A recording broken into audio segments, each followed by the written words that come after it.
प्रधानमंत्री श्रीयुक्त नरेंद्र मोदी 3 दिन पर ओडिशा आसते। प्रथम दिन मु एक पत्र लिखी प्रधानमंत्री को दृष्टि आकर्षण करने 3 जन आदिवासी महिला खाद्य न पाई मृत्युवरण करिसंती आंब टाकुआ खाई एवं ए प्रकार एक मर्मन्तुद घटना समग्र देश में चहल पकई। समग्र ओडिशा रे लोके मर्माहत जे खाद्य बिना सेमाने तांको जीवन हरइछंती एवं आहुरी प्राय 6 जन डाक्तरखाना रे चिकित्सित अछंती। कंधमाल जिला ए दृश्य समस्त को विचलित करथिला।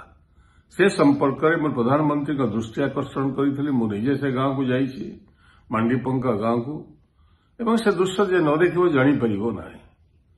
राज्य सरकार पक्षर कहगला जे चाउल दिखाई किंतु एक्चुअली चाउल दि जाई नथिला। नवेम्बर 2 रे अक्टोबर चाउल तांको जहाँ तांकर हक थिला ताकू दियागला। मासे डिले करागला चाउल नथिला एवं तीरोट अंचल कामधंदा नाही, एनआरजीएस काम नाही, डाक्तरखाना से 120 किलोमीटर दूर एवं यही अवस्था लोके सेठी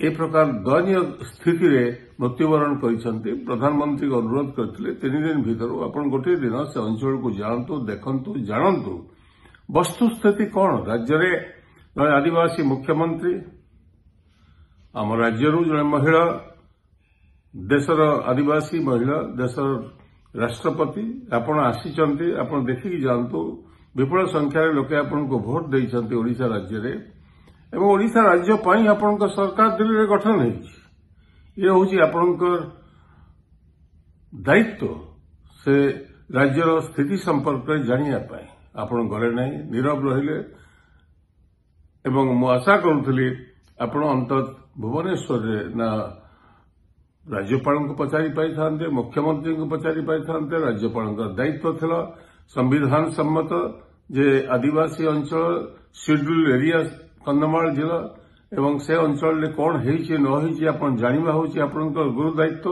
आपण डीजी पुलिस डीजी सम्मेलन में व्यस्त रहिले स्वाभाविक डीजी सम्मेलन हो आपण आसंतु एवं गहली चहली लागू क्षेत्र कहारी आपत्ति नहीं। आपत्ति मोर एतिकी जे मौलिक समस्या संपर्क करे आपण यदि दृष्टि दे थांते लोके आपण को आहुरी बाहवा दे थांते।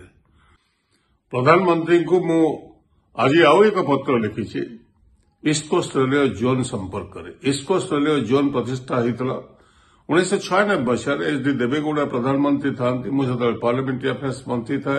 रामविलास पासवान रेल विभाग मंत्री थांती। एक प्रस्ताव आसला ए 4टी नुआ रेलवे जोन प्रतिष्ठा हो समग्र देश में एवं सेतबेले मु प्रस्ताव देइथिली जे Odisha Madhya east coast railway zone प्रतिष्ठा हो। कैबिनेट सेतबेले अप्रूव करथिले।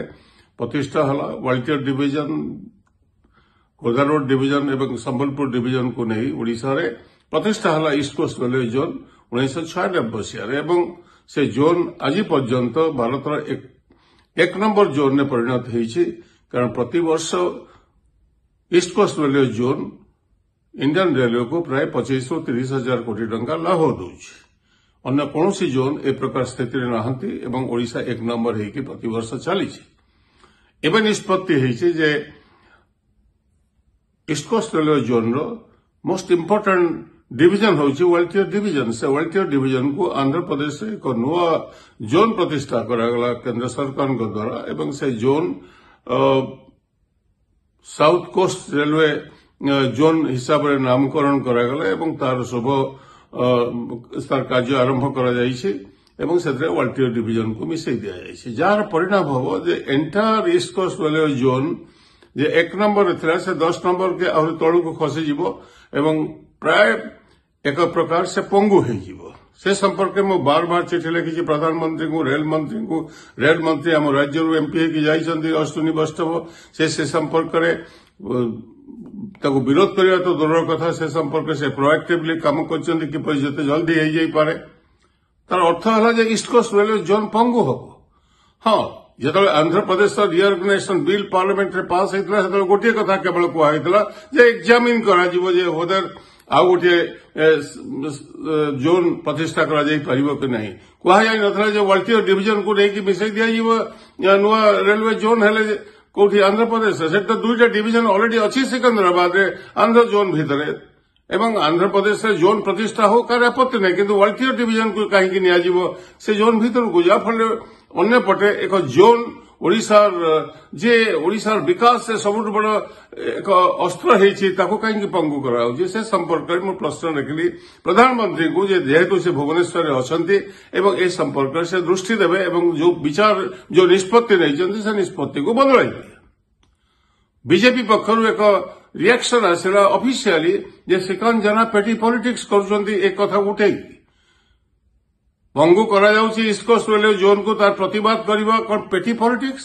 ओडिशा बृहत्तर स्वार्थ पर कथा कहवा कौन पेटी पॉलिटिक्स एवं ए संपर्क में विधानसभा चली मुख्यमंत्री आसतु विधानसभा को कहतु जे नाई आमे चाहू वाल्टियर डिवीजन जाऊ बोली साउथ कोस्ट रेलवे जोन भीतर को एवं एक ओडिशा डबल इंजिन सरकार हिसाब रे बीजेपी सरकार हिसाब रे मुख्यमंत्री अपने एक स्पष्ट कहतु ओडिशा विधानसभा रे तार लोके जानिबे ओडिशावासी जानिबे एवं तापरे कोन हबो अवस्था आपण जानिचंती ओडिशा लोके को तीव्र विरोध करिवे हमर तीन डिस्ट्रिक्ट सुंदरगढ़ एवं मयूरभंज बालेश्वर को नहीं कि आम चाहूँ जे सेको आड़िकी तमे ईस्ट कोस्ट रेलवे जोन में भर्ती कर दियो ता भी है नहीं हमको मना करागला अथच वाल्टियर डिवीजन को नहीं रखी दिया जीवो ता भितरे आठु बड़ी अन्याय किछि थाई पारे तार प्रतिवाद करबा होची मु पेटी पॉलिटिक्स करूची मु आशा करुच्ची मुख्यमंत्री आगामी विधानसभा जो विधानसभा क्षेत्र चली से संपर्क